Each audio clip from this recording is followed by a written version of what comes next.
Bonjour, j'espère que vous allez bien. C'est parti pour ce tuto de la petite plume Zentangle que je fais régulièrement dans mes mandalas, notamment les attrape-rêves, vous me l'avez beaucoup demandé.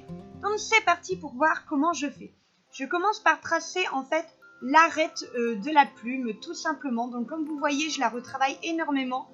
Je vous ai laissé toutes les étapes parce que vous verrez que je suis partie sur une plume de pan. Et donc je vous ai laissé les étapes pour faire une plume basique, j'ai envie de dire. J'ai été tracer mon petit cercle en haut, je suis désolée pour les zooms et les focus qui bougent.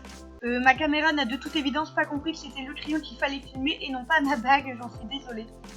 Une fois que c'est fait, en fait, je vais suivre les traits donc, de l'arête de ma plume et je vais faire différentes parties. Donc comme vous le voyez, les images parlent d'elles-mêmes.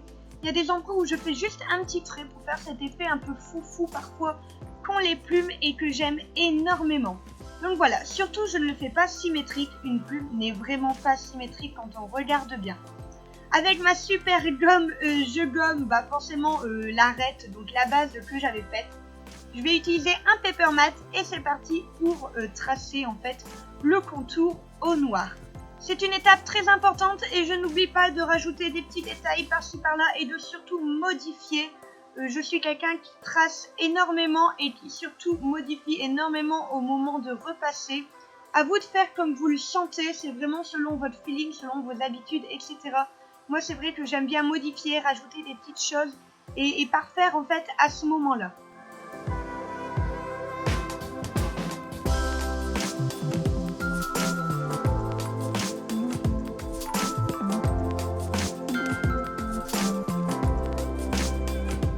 Dans le centre, en fait, je vais faire mon système de mandala habituel. N'hésitez pas à aller voir, j'ai des tonnes et des tonnes de tutos qui vous expliquent comment on fait.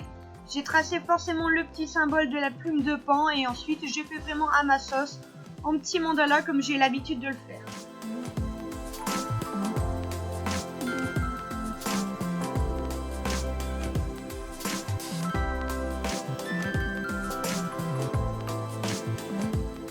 Quand tout est tracé, je gomme et c'est ce que j'aime énormément avec les paper mats, c'est que non seulement ils ne bavent pas, mais en plus de ça, ils ne s'estompent pas au gommage.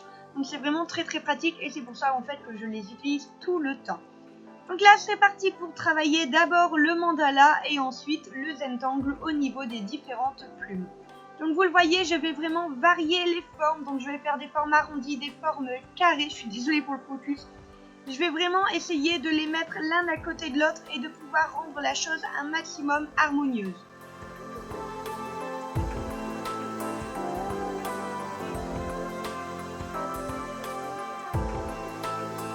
Quand la plume est un petit peu doublée comme ceci à cet endroit-là, j'aime énormément intégrer un mandala à nouveau. Je trouve que ça redonne un côté travaillé et ça change énormément. C'est vrai que des plumes avec des mandalas à l'intérieur en plus des Zentangles, on n'en voit pas énormément et c'est pour ça que j'aime beaucoup le faire. Je trouve ça très original.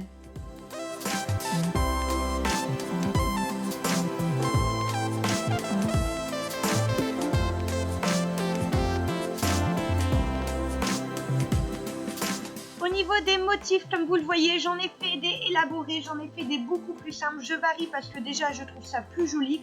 Et je voulais vraiment pouvoir proposer différents motifs selon vos différents niveaux. Donc n'hésitez pas, faites à votre sauce. S'il y a des motifs qui ne vous plaisent pas ou sur lesquels tout simplement vous vous sentez moins à l'aise, n'hésitez pas, je vous mets tout là-haut une vidéo de 50 motifs Zentangle que je vous avais déjà préparés. Vous trouverez forcément votre bonheur. Pour ce côté-là, j'ai décidé de faire aussi un mandala, mais cette fois-ci, comme vous le voyez, je ne suis pas partie au centre, je suis partie sur le bord. Je pouvais aussi partir à l'intersection vraiment des plumes, ou alors vraiment au bout de la plume, ça vous choisissez vraiment, c'est comme vous le voulez. Moi j'aime beaucoup partir du centre de la plume pour vraiment ressortir, j'adore l'effet que ça donne.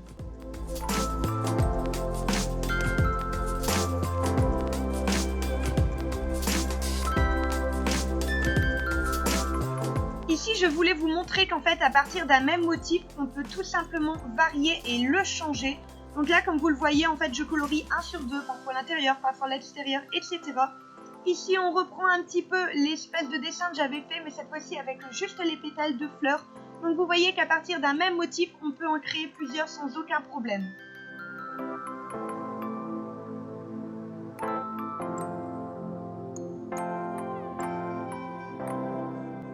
Ensuite, on va gommer forcément tous les traits de construction parce que ça, évidemment, on peut pas le laisser, c'est pas esthétique.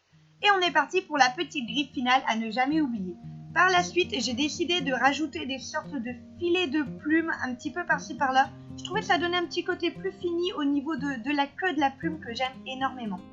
Et voilà, cette vidéo est terminée, j'espère vraiment qu'elle vous a plu. Si vous avez d'autres formes en tête, n'hésitez pas à me le dire en commentaire et je le ferai avec un grand plaisir. Comme d'habitude, on n'oublie pas de me mettre un petit pouce bleu, de me laisser un commentaire pour dire ce que vous en pensez. Voilà mes dernières vidéos. Quant à moi, je vous fais des gros bisous et je vous dis à la prochaine.